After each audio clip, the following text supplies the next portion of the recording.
भारतात आज 79वा स्वातंत्र्य दिवस आपण गुण्यागोविंदाने पूर्ण भारतात साजरा होत आहे। त्याचं एक अंग म्हणून अंबरनाथ ब्लॉक काँग्रेस तर्फे हा कार्यक्रम इथे दरवर्षी आयोजित केला जातो।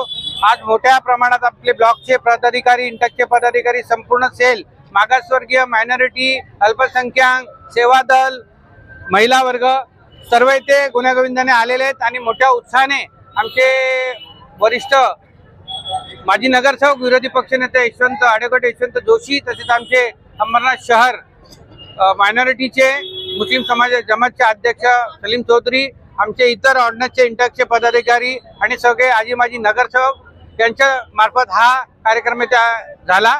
आज मी सर्व देशवासियांना, अंबरनाथवासियांना या स्वातंत्र्य दिनाच्या शुभेच्छा देतो आणि असाच गुण्यागोविंदाने हे भारत देश नांदो असे मी पुन्हा एकदा सर्वांना शुभेच्छा देतो आणि मी काँग्रेसचे हात पुन्हा अंबरनाथ शहरात मोठ्या ताकदीने बळकट करू। कुठे आमच्यामध्ये अजून दोन गट नाही आहेत आणि दोन गट म्हणून चालणारही नाहीये। कोणी वाक्यता केली असेल तर ते त्यांचा वैयक्तिक असेल। आपल्याला इथे पाहत असेल इथे कुठेच दोन गटात कोण नाहीये, कधीच गट नाहीये। त्यांचं कार वैयक्तिक असेल त्यांच्या मनामध्ये तर आम्ही त्याला कोणी जुमानत नाही। ते काँग्रेस फक्त इथे एकच चालते। याच्यापूर्वी कोणी असले वाद असतील ते आपसात असतील, दोन गट म्हणून कधीच आम्ही करत नाही इतर पक्षांप्रमाणे।